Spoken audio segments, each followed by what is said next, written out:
Цаашид одоо цагдаа камер харж байгаад зөрчлийг илрүүлээд скриншот хийгээд гэрлүүн хөргүүлдэг байсныг болж байгаа.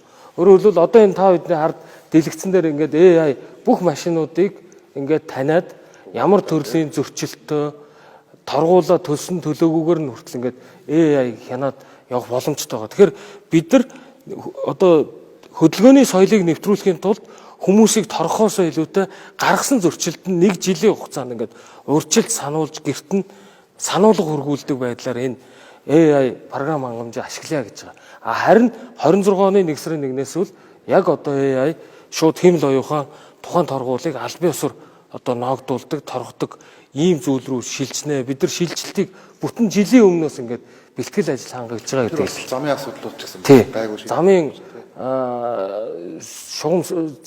замын уртууд ч нэмэгдэн, холбоос замууд ч гэсэн шинээр нэмэгдэн. Тэр юуны нөгөө хувь хүний нөхцөл болон бусад асуудалтай холбоотой тэр нөгөө Эстоны нөгөө цахим хууль тэр юу вэ яг хувь хүний мэдээллийн аюулгүй байдлыг хангах тухай хуулиа батлуулсан. Энэ камерын нэгдсэн систем хин нэг хүн дур зургаараа нэвтрэхгүй. Нэвтрэх тохиолдолд зөвхөн одоо хуулийн байгууллага орсон тохиолдолд энэ камерын нэгдсэн систем нэг лог үүснэ.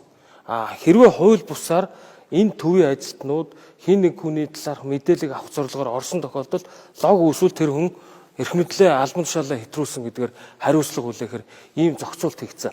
Цаашид энэ камерын системийн нэг давуу тал нь бүх аж ахуй нэгж байгууллагуудын нийтийн эзэмшлийн зам талбай дээр байгаа камеруудыг нэгтгэж ингээд бүхэлдээ Улаанбаатар хотыг камерын нэгдсэн системээр аюулгүй байдлыг авна. За одоо энэ явган хүний ингээд годомжинд явж энэ хүүхдүүд явж байна те. Ингээд шууд таниад явж байгаа. Хэрвээ ингээд зам тээврийн осол зөрчил гарсан тохиолдолд шууд хин нэг хүн дуудлага өгч амжихаас өмнө хэмэл оюуханаар шууд юуны цагдаагийн байгууллага руу энэ дуудлагууд автоматар очино.